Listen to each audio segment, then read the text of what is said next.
खण्डः अथ 40 फ्रॉम श्लोका 1 श्रीशुक उवाच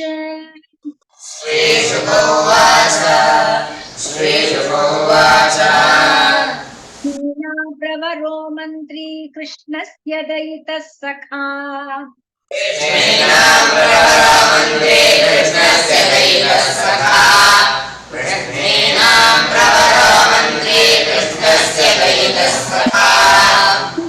बृहस्पति साक्षादुद्धवो बुद्धिसत्तमः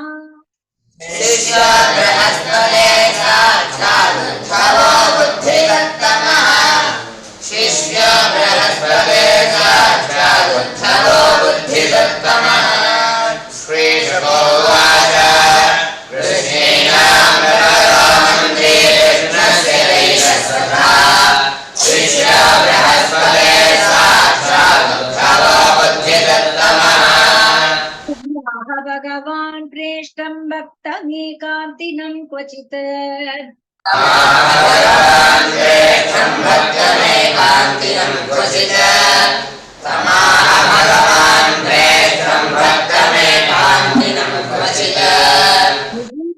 पाणिना पाणिं प्रपन्नार्तिहरो हरिः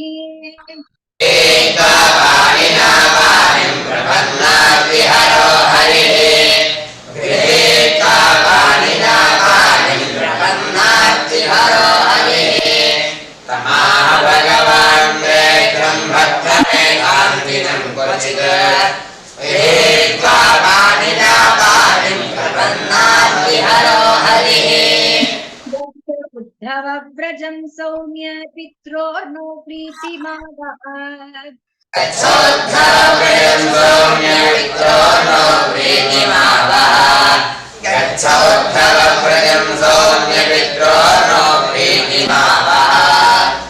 गोपीनामद्वियोगादिं मत्सन्देशै विमोचय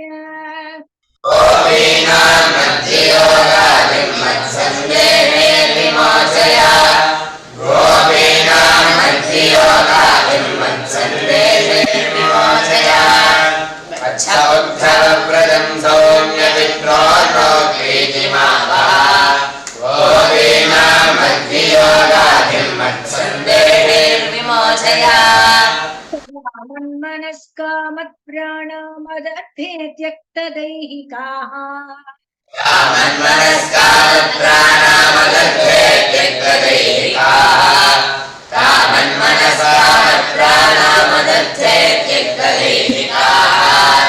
मामेव दयितं प्रेष्टम् आत्मानं मनसा गताः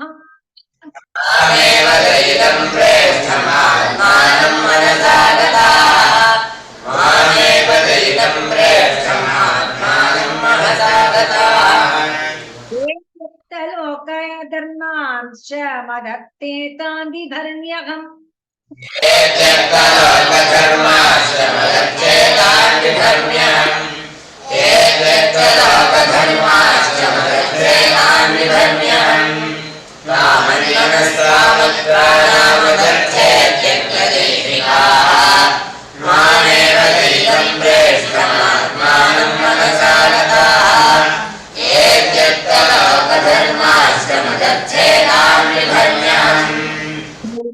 प्रेयसां प्रेष्टे दूरस्थे गोकुलस्त्रियः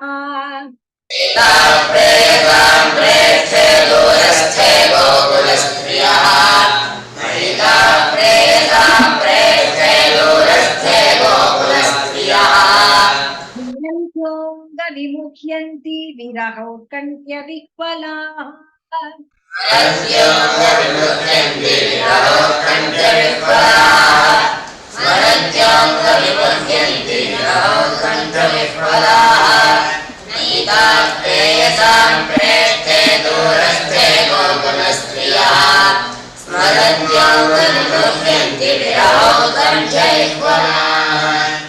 धारयन्त्यति कृच्छ्रेण प्रायः प्राणं कथञ्चन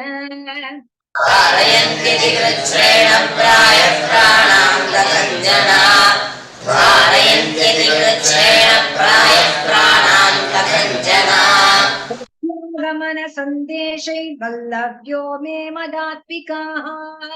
प्रत्यागमनसन्देशे वल्लभ्यो मे मदात्मिकाः प्रत्यागमनसन्देशे वल्लभ्यो मे मदात्मिकाः कारयन्ति विरुच्छेन प्रायः प्राणान् कथञ्चन प्रत्यागमनसन्देशे वल्लभ्यो मे मदात्मिकाः श्रीशुक उवाच श्रीशुक उवाच श्रीशुक उवाच प्रत्युक्त उद्धवो राजन् सन्देशं वक्तुरादृतः इत्युक्त उद्धवो राजन् सन्देशं भर्तुरादृतः इत्युक्त उद्धवो राजन् सन्देशं भर्तुरादृतः आदाय रथमारुह्य प्रययो नन्दगोकुलम् आदाय रथमारुह्य प्रययो नन्दगोकुलम् आदाय रथमारुह्य प्रययो नन्दगोकुलम् श्रीशुक उवाच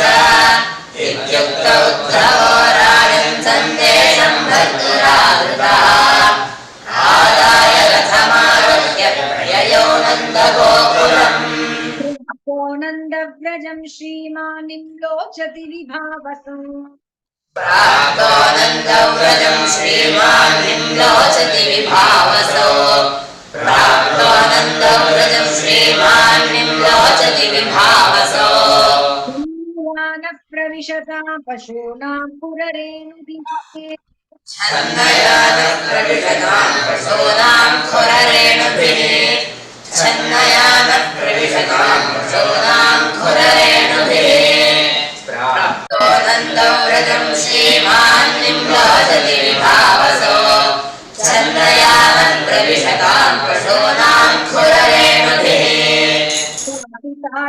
वियुध्यद्विहीनादितं पुष्टिभिर्भृतैः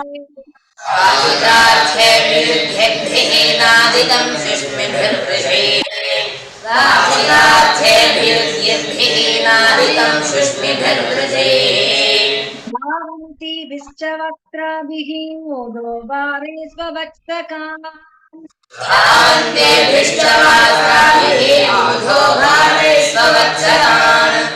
धावन्तेभिश्च वास्त्राभिः ऊर्ध्वभारे स्ववत्सकान् सितार्थेभियुध्यद्भिः नादितं शुष्मिभिर्वृषैः धावन्तेभिश्च वास्त्राभिः ऊर्ध्वभारे स्ववत्सकान् ततो विलङ्घद्भिः गोवत्सैर्मण्डितं सितैः ततो विलङ्घद्भिः गोवत्सैर्मण्डितं सितैः इतस्ततो विलङ्घद्भिः गोवत्सैर्मण्डितं सितैः गोः शब्दाभिरवं वेणूनां निस्वनेन च गोदोः शब्दाभिरवं वेणूनां निस्वनेन च गोदोः शब्दाभिरवं वेणूनां निस्वनेन च इतस्ततो विलङ्घद्भिः गोवत्सैर्मण्डितं सितैः गोदोः शब्दाभिरवं वेणूनां निस्वनेन च पूर्यन्तीभिश्च कर्णानि शुभानि बलकृष्णयोः गायन्तेभिश्च कर्माणि शुभानि बलकृष्णयोः गायन्तेभिश्च कर्माणि शुभानि बलकृष्णयोः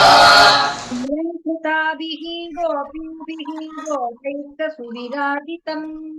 स्वलङ्कृताभिः गोपीभिः गोपैश्च सुविराजितम् स्वलङ्कृताभिः गोपीभिः गोपैश्च सुविराजितम् गायन्तेभिश्च कर्माणि शुभानि बलकृष्णयोः स्वलङ्कृताभिः गोपीभिः गोपैश्च सुविराजितम् मध्यस्तातिथि गोविप्र पितृदेवार्चनान्वितैः अद्यर्गादिधिगो विप्रपितृदेवार्चनान्वितैः अद्यर्गादिधिगो विप्रपितृदेवार्चनान्वितैः धूपदीपैश्च माल्यैश्च गोपावासैर्मनोरमम् गोपदीपैश्च माल्यैश्च गोपावासैर्मनोरमम् गोपदीपैश्च माल्यैश्च गोपावासैर्मनोरमम् अद्यर्गादिधिगो विप्रपितृदेवार्चनान्वितैः पितृदेवार्चनान्वितैः धूपदीपैश्च माल्यैश्च गोपावासैर्मनोरमम् पुष्पितवनं विजालिकुलनादितम् सर्वतः पुष्पितवनं विजालिकुलनादितम् सर्वतः पुष्पितवनं विजालिकुलनादितम् हंसकारण्डवाकीर्णै पद्मखण्डैश्चमण्डितम् हंसकारण्डवाकीर्णैः पद्मषण्डैश्च मण्डितम् हंसकारण्डवाकीर्णैः पद्मषण्डैश्च मण्डितम् सर्वतः पुष्पितवनं विजालिकुलनादितम् हंसकारण्डवाकीर्णैः पद्मषण्डैश्च मण्डितम् समागतं समागम्य कृष्णस्य अनुचरं प्रियम् समागतं समागम्य कृष्णस्य अनुचरं प्रियम् समागतं समागम्य कृष्णस्य अनुचरं प्रियम् मूलः प्रीतः परिज्वज्य वासुदेवधियार्चयत् नन्दप्रीतं परिष्वज्य वासुदेवधियार्चयत् नन्दप्रीतं परिष्वज्य वासुदेवधियार्चयत् समागतं समागम्य कृष्णस्य अनुचरं प्रियम् नन्दप्रीतं परिष्वज्य वासुदेवधियार्चयत् भोगितं परमान्नेन संविष्टं कशिपो सुखम् भोजितं परमान्नेन संविष्टं कशिपो सुखम् भोजितं परमान्नेन संविष्टं कशिपो सुखम् विश्रमं पर्यपृच्छत्पादसंवाहनादिभिः ततश्रमं पर्यपृच्छत्पादसंवाहनादिभिः ततश्रमं पर्यपृच्छत्पादसंवाहनादिभिः भोजितं परमान्नेन संविष्टं कशिपो सुखम् ततश्रमं पर्यपृच्छत्पादसंवाहनादिभिः अङ्गमहाभागसखा शूरनन्दनः चिरङ्गमहाभागसखानः शूरनन्दनः चिरङ्गमहाभागसखानः शूरनन्दनः नमस्ते कुशल्यपत्याद्यै युक्तो मुक्तः सुहृद्वृतः आस्ते कुशल्यवत्याद्यै युक्तो मुक्तः सुहृद्वृतः आस्ते कुशल्यवत्याद्यै युक्तो मुक्तः सुहृद्वृतः कच्चिदङ्गमहाभागसखानः शूरनन्दनः आस्ते कुशल्यवत्याद्यै युक्तो मुक्तः सुहृद्वृतः नित्याकं सोहतः पापः सानुरस्वेन पाप्मना नित्याहं सोहतः पापः सानुरस्वेन पाप्मना नित्याहं सोहतः पापः सानुरस्वेन पाप्मना साधूनां धर्मशीलानां यदूनां वेत्ति यः सदा साधूनां धर्मशीलानां यदूनां वेत्ति यः सदा साधूनां धर्मशीलानां यदूनां वेत्ति यः सदा नित्याकं सोहतः पापः सानुरस्वेन पाप्मना साधूनां धर्मशीलानां यदूनां वेत्ति यः सदा स्मरति न कृष्णो मातरं सुहृदः सखीन् स्मरति न कृष्णो मातरं सुहृदसखीन् अपि स्मरति न कृष्णो मातरं सुहृदसखीन् व्रजं च आत्मनाथं गावो वृन्दावनं गिरिम् गोपाव्रजं च आत्मनाथं गावो वृन्दावनं गिरिम् गोपाव्रजं च आत्मनाथं गावो वृन्दावनं गिरिम् अपि स्मरति न कृष्णो मातरं सुहृदसखीन्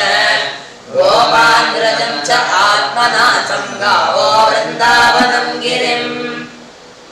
अभ्यायास्यति गोविन्दः स्वजनात् सकृदीक्षितुम् आयास्यति गोविन्दः स्वजनान्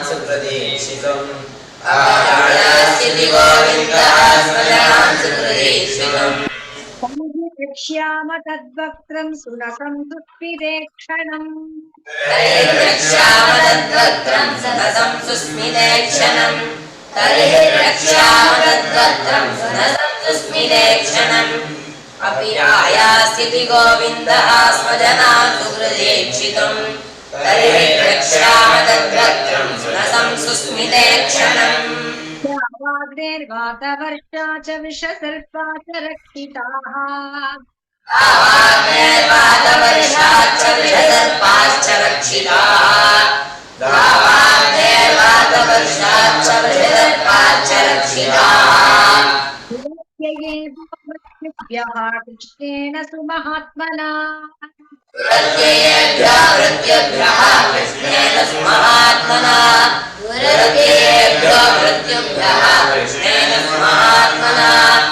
दावाग्नेर्वातवर्षाच्च वृषसर्पाच्च रक्षिताः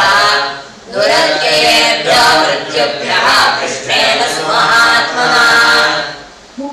कृष्णवीर्याणि लीलापाङ्गनिरीक्षितम् स्मरतां कृष्णवीर्याणि लीलापाङ्गनिरीक्षितम् स्मरतां कृष्णवीर्याणि लीलापाङ्गनिरीक्षितम् हसितं भाषितं च अङ्गसर्वान् शिथिलाक्रियाः हसितं भाषितं च अङ्गसर्वान् शिथिलाक्रियाः हसितं भाषितं च अङ्गसर्वान् शिथिलाक्रियाः स्मरतां कृष्णवीर्याणि लीलापाङ्गनिरीक्षितम् हसितं भाषितं च अङ्गसर्वान् शिथिलाक्रियाः शैलवनोदेशानुकुण्डपदभूषितान् शैलवनाद्देहान् मुकुन्दपदभूषितान् सरिच्छैलवनाद्देहान् मुकुन्दपदभूषितान् क्रीडानि क्षवानानामनो याति तदात्मताम् क्रीडानीक्षमाणानां मनो याति तदात्मताम् क्रीडानीक्षमाणानां मनो याति तदात्मनाम् सरिच्छेलवनाद्देहान् मुकुन्दपदभूषितान् क्रीडानीक्षमाणानां मनो याति तदात्मताम् ये कृष्णं च रामं च प्राप्तौ इह सुरोत्तमो ये कृष्णं च रामं च प्राप्तौ इह सुरोत्तमो वन्दे कृष्णं च रामं च प्राप्तौ इह सुरोत्तमो महदर्थाय गर्गस्य वचनं यथा गर्गस्य वचनं तथा महदर्थाय गर्गस्य वचनं यथा वन्दे कृष्णं च रामं च प्राप्तौ इह सुरोत्तमो सुराणां महदर्थाय गर्गस्य वचनं यथा नागायुधस्प्राणं मल्लौ गजपतिं तथा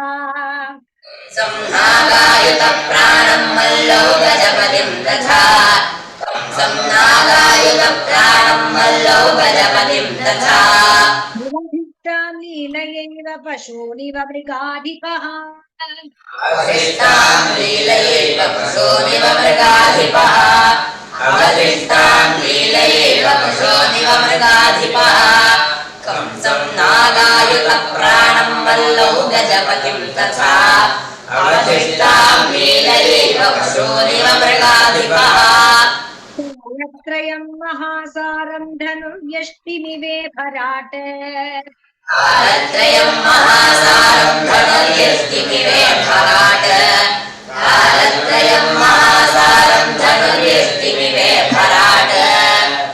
भुञ्जैकेन हस्तेन सप्ताहमदधात् गिरिम् बभञ्जैकेन हस्तेन सप्ताहमदधात् गिरिम् बभञ्जैकेन हस्तेन सप्ताहमदधात् गिरिम् कालत्रयं महासारं धनुर्यष्टिमिवे भराट बभञ्जैकेन हस्तेन सप्ताहमदधात् गिरिम् बोधेनुकोरिष्टः तृणावर्तुम्बकादयः प्रलम्बोधेनुकोरिष्टः तृणावर्तोऽवकादयः प्रलम्बोधेनुकोरिष्टः तृणावर्तोऽवकादयः दैत्यासुरासुरजितो हतायेन इह लीलया दैत्यासुरासुरजितो हतायेनेह लीलया दैत्यासुरासुरजितो हतायेनेह धेनुकोरिष्टः तृणावर्तो बकादयः दैत्यासुरासुरजितो हतायेनेह श्रीशुक उवाच श्रीशुक उवाच श्रीशुक उवाच संस्मृत्य संस्मृत्य निन्दकृष्णानुरक्तधीः संस्मृत्य संस्मृत्य नन्दकृष्णानुरक्तधीः इति संस्मृत्य संस्मृत्य नन्दकृष्णानुरक्तधीः कंठो भवत्तूष्णी प्रेम प्रसर विह्वलः अत्युत्कण्ठो भवत्तूष्णीं प्रेम प्रसर विह्वलः अत्युत्कण्ठो भवत्तूष्णीं प्रेम प्रसर विह्वलः श्रीशुक उवाच इति संस्मृत्य संस्मृत्य नन्दकृष्णानुरक्तधीः अत्युत्कण्ठो भवत्तूष्णीं प्रेम प्रसर विह्वलः यशोदावर्ण्यमानं पुत्रस्य चरितानि च यशोदावर्ण्यमानानि पुत्रस्य चरितानि च यशोदावर्ण्यमानानि पुत्रस्य चरितानि च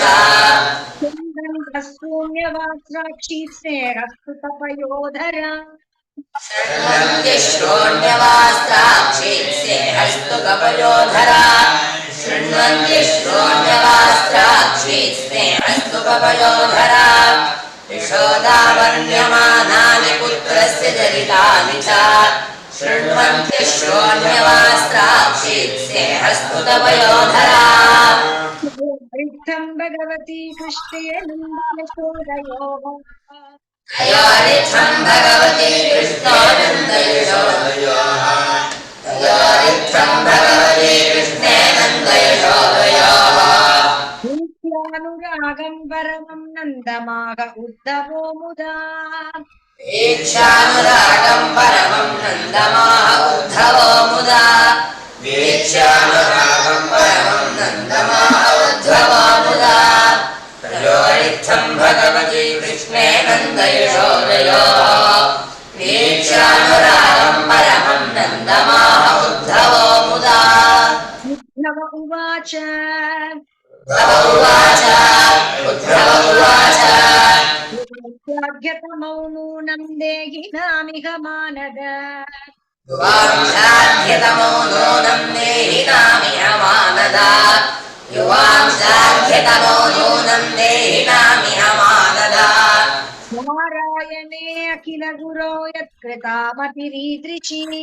नारायणे अखिल गुरो यत्कृतामतिरीदृशी नारायणे अखिल गुरो यत्कृतामतिरीदृशी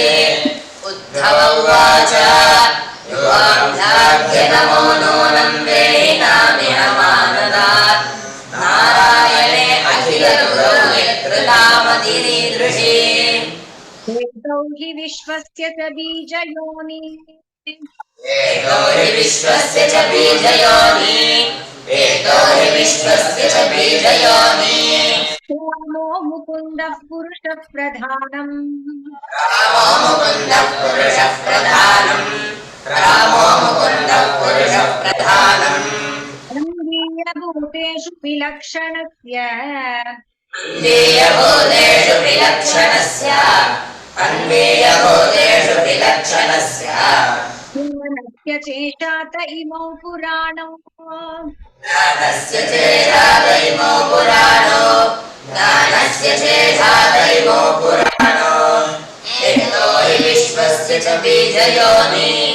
रामो मुकुन्दः पुरुषः प्रधानम् अन्वीयभूतेषु विलक्षणस्य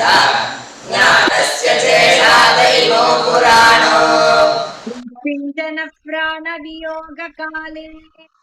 यस्मिन् जनः प्राणवियोगकाले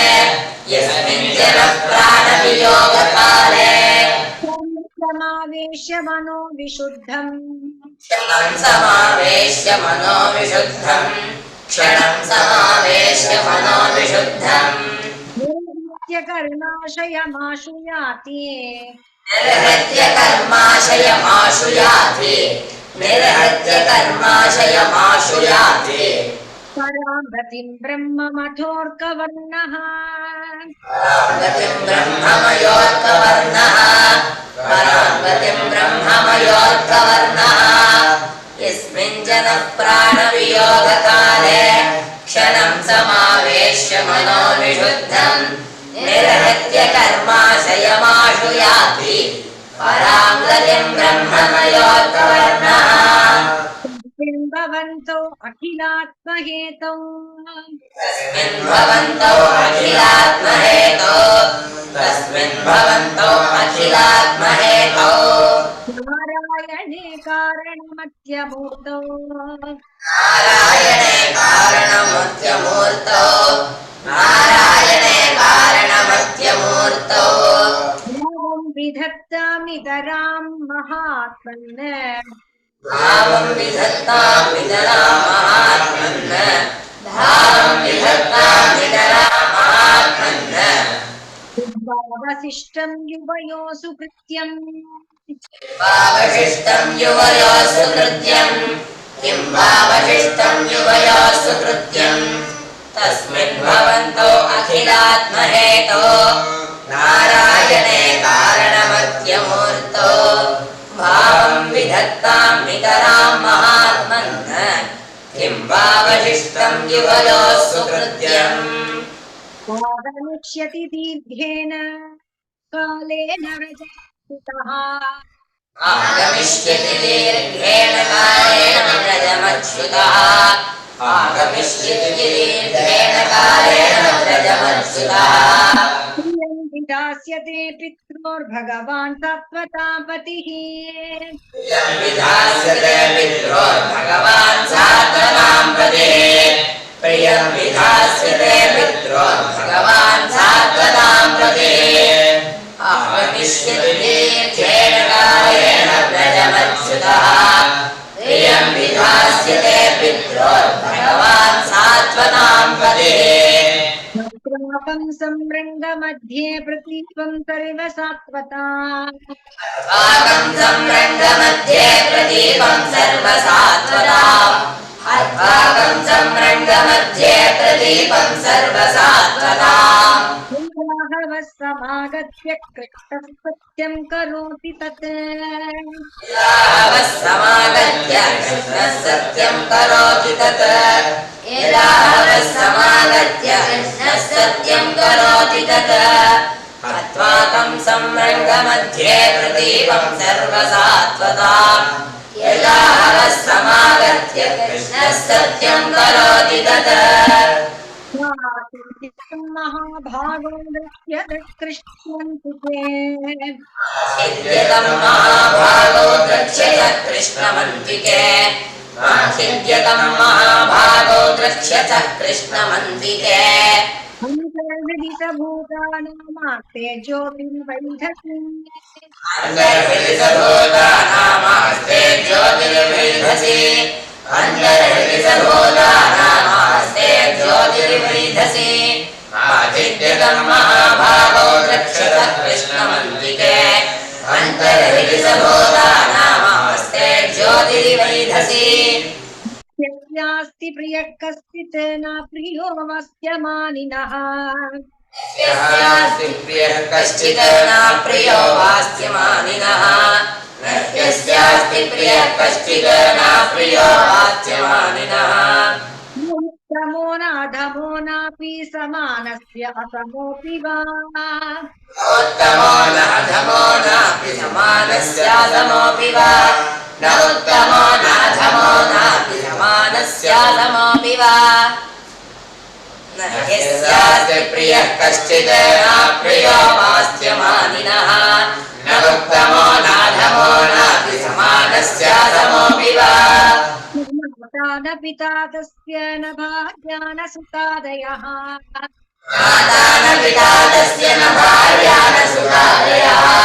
न माता न पिता तस्य न भार्या न सुतादयः आत्मीयो न परश्चापि न देवो जन्म एव च आत्मनीयो न परश्चापि न देहो जन्म एव च न आत्मनीयो न परश्चापि न देहो जन्म एव च न माता न पिता तस्य न भार्या न सुतादयः न आत्मीयो न परश्चापि न देहो जन्म एव च कर्म वा लोके सदसत्मिश्रयोनिषु अस्य कर्म वा लोके सदसन्मिश्रयोनिषु न च अस्य कर्म वा लोके सदसन्मिश्रयोनिषु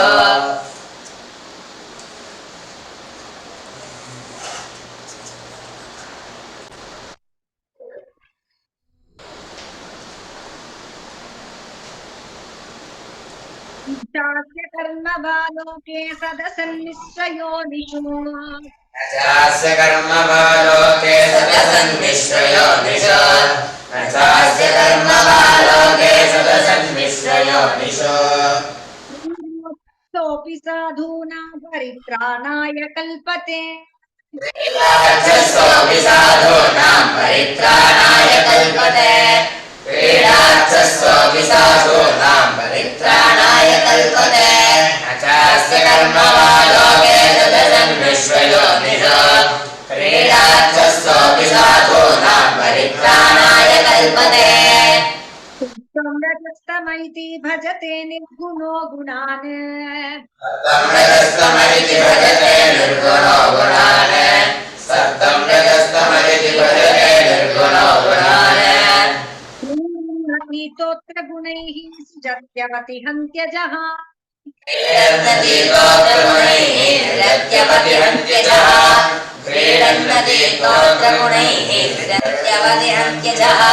सत्तं रजस्तमरिति भजते निर्गुणो गुणान् क्रीडन्नदीतोऽग्रगुणैः सृजत्यवति हन्त्यजः भ्रमरिका दृष्ट्या भ्राम्यतीव महीयते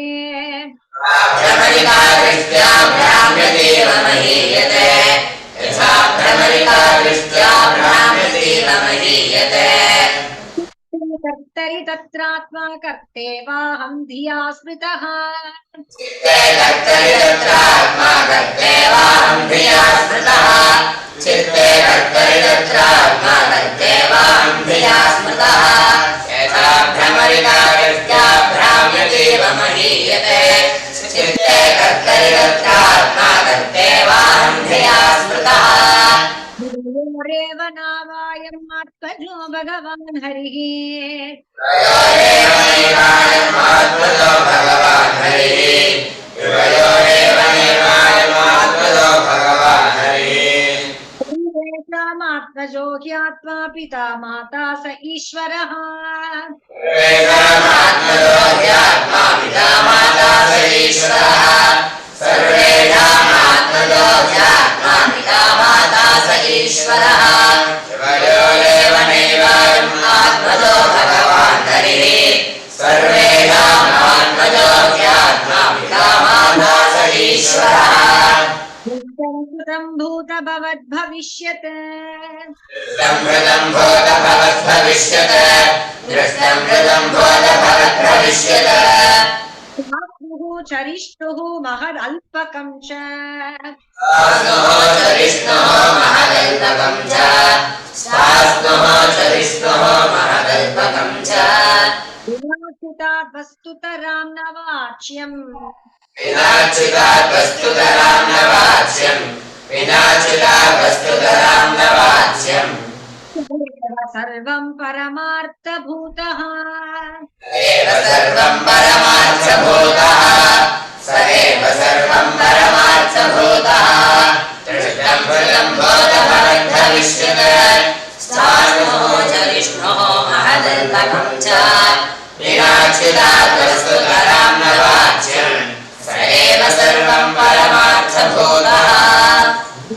निशाचा ब्रुवतोर्व्यतीता एवं निशासा ब्रुवतोर्व्यतीता एवं निशासा ब्रुवतोर्व्यतीता कृष्णानुचरस्य राजन् तस्य कृष्णानुचरस्य राजन् तन्दस्य कृष्णानुचरस्य राजन् समुत्थाय निरूप्य दीपान् गोप्यसमुत्थाय निरूप्य दीपान् गोप्यसमुत्थाय निरूप्य दीपान् वास्तुन्तमभ्यर्चद दीन्यमन्थन् वास्तवन्तमभ्यर्चत दीन्यमन्थन्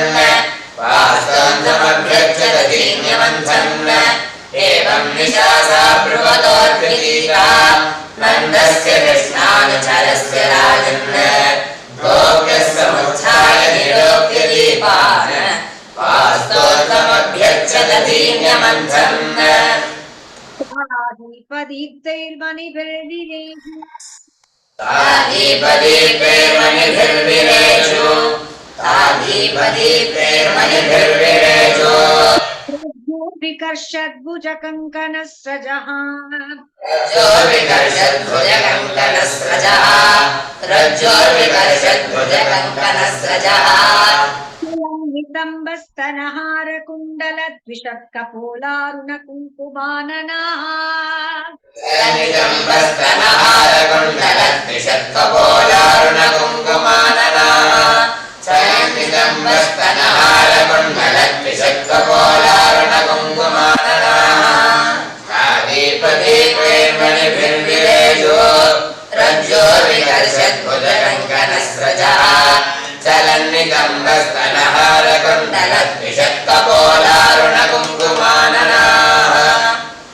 गायतीनामरविन्दलोचनम् गायतीनामरविन्दलोचनम् गायतीनामरविन्दलोचनम् प्रजाङ्गनानां दिवमस्पृशध्वनिः प्रजाङ्गनानां दिवमस्पृशध्वनिः प्रजाङ्गनानां दिवमस्पृशध्वनिः निर्मन्थनशब्दमिश्रितो दद्धश्च निर्मन्थनशब्दमिश्रितो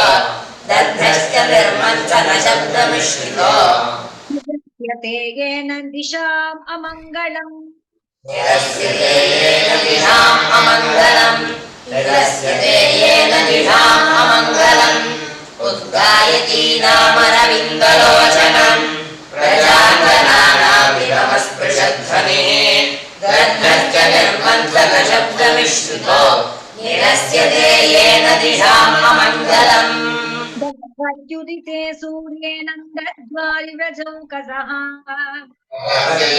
सूर्येनन्दद्वारिव्रजौकसः भगवद्युदिते सूर्येनन्दद्वारिव्रजौकसः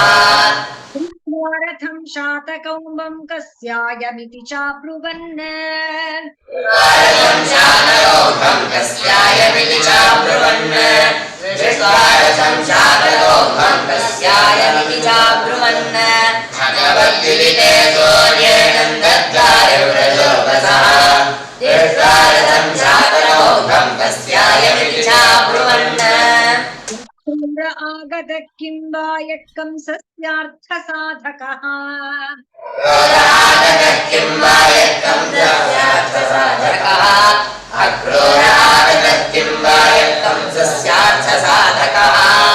नीतो मधुपुरीं कृष्णः कमललोचनः नीतो मधुपुरीं कृष्णः कमललोचनः येन नीतो मधुपुरीं कृष्णः कमललोचनः अक्रोरागतः किं वा यः कंसस्यार्थसाधकः येन नीतो मधुपुरीं कृष्णः कमललोचनः किं च वदयिष्यत्यस्माभिः मृत्युः प्रेतस्य निष्कृतिम् किं साधयिष्यत्यस्माभिः भर्तुः प्रेतस्य निष्क्रियम् किं साधयिष्यत्यस्माभिः भर्तुः प्रेतस्य निष्क्रियम् स्त्रीणा वदन्तीनामुद्धवोगात् कृतान् हि कः इति स्त्रीणां वदन्तीनामुद्धवोगात् कृतान् हि कः इति स्त्रीणां वदन्तीनामुद्धवोगात् कृतान् हि कः किं साधयिष्यत्यस्माभिः भर्तुः प्रेतस्य निष्क्रियम् इति स्त्रीणां वदन्तीनामुद्धवोगात् कृतान् हि कः श्रीमद्भागवते महापुराणे पारमहंस्यां संहितायां दशमस्कन्धे श्रीमद्भागवते महापुराणे पारमहंस्यां संहितायां दशमस्कन्धे इति श्रीमद्भागवते महापुराणे पारमहंस्यां संहितायां दशमस्कन्धे नन्दशोकापनयनं नाम षट्चत्वारिंशोऽध्यायः। नन्दशोका